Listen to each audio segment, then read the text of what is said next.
आज सकाळपासूनच मुंबई शहर असेल, उपनगर असेल, या भागातल्या ठिकठिकाणी रिमझिम पाऊस जो आहे तो बरसताना सध्या आपल्याला पाहायला मिळत आहे। सध्या आपण दादरच्या छत्रपती शिवाजी पार्क मैदान परिसरामध्ये आहोत आणि आपण पाहू शकतो की दादरच्या संपूर्ण या परिसरामध्ये आभाळात काळे ढग जे आहेत ते दाटून आलेले आहेत आणि रिमझिम पावसाला जी आहे ती या ठिकाणी सुरुवात झालेली असल्याचं आपल्याला पाहायला मिळतंय।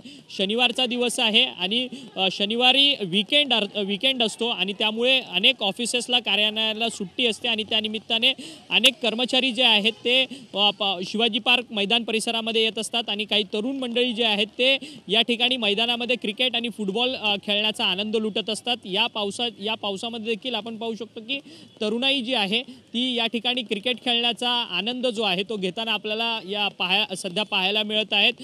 गेल्या अर्ध्या तासापासून या ठिकाणी रिमझिम पावसाला जी आहे ती सुरुवात झालेली असल्याचं पाहायला मिळतंय। आभाळ दाटून आलेले आहेत। हवामान खात्याकडनं पुढील एक ते 2 दिवस हा पाऊस जो आहे मुंबईमध्ये असाच असणार असल्याची माहिती जी आहे ती हवामान खात्याकडनं सध्या वर्तवण्यात आलेली आहे। मुंबईमधल्या अनेक भागांमध्ये सध्या पावसाला जी आहे ती सुरुवात झाली असल्याचं सध्या पाहायला मिळतं। व्हिडिओ जर्नलिस्ट योगेश गुरवसह अक्षय मंकणी, TV9 मराठी, मुंबई।